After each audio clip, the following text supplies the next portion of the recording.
Tous les dimanches, 10h, 11h, le grand rendez-vous européen. Avec Le Monde et iTélé.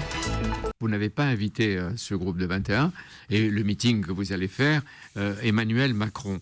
Est-ce que vous l'excluez? Il ne fait pas partie du clan Non. Il va trop loin. Macron est lui-même dans une logique aujourd'hui de s'affirmer à titre personnel. Et vous le savez, moi, j'ai fait en sorte, par exemple, que les réformateurs puissent discuter avec lui lors d'une université d'été. Et donc, j'ai beaucoup de points communs avec ce qu'il apporte. Et je pense qu'il a été responsable de la politique. Il est le responsable de la politique économique du gouvernement. Il a d'ailleurs évidemment à l'expliquer.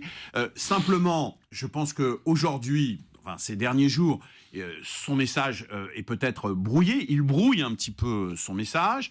Et moi, je l'appelle à avoir à la fois plus de solidarité, mais de se concentrer sur ce qu'il peut apporter à la gauche et non pas ce qu'il peut en soustraire. Voilà. Je crois que ce qui est important, il n'y a pas d'aventure individuelle. Ça n'existe pas dans l'action politique. Même s'il y a des personnes qui se dégagent, il faut contribuer à la victoire de son camp, y compris en le poussant à se réformer. Son camp, c'est la gauche? Mais bien sûr que son camp, c'est la gauche. Il a encore dit. Il l'a dit à Arte. Mais c'est une évidence. Comment pourrait-il être membre de ce gouvernement, avoir été l'un des principaux conseillers de François Hollande depuis 2012, et en même temps ne pas se référer à cette histoire et à ses valeurs? Il le fait naturellement. Mais pour avoir, Jean-Marie Le Guen, pour avoir émergé si vite et si fort, il a donc du talent, une intelligence moderne, du charisme. Est-ce qu'il peut aller jusqu'à la rupture?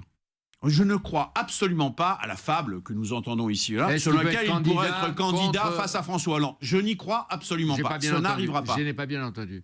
Il ne sera pas candidat face à François Hollande. Je ne crois pas une seconde, et je prends le pari devant vous, il ne sera pas candidat, il sera aux côtés de François Hollande en 2017. Candidat substitut. Tous les dimanches, 10h, 11h, le grand rendez-vous européen. Avec Le Monde et iTélé.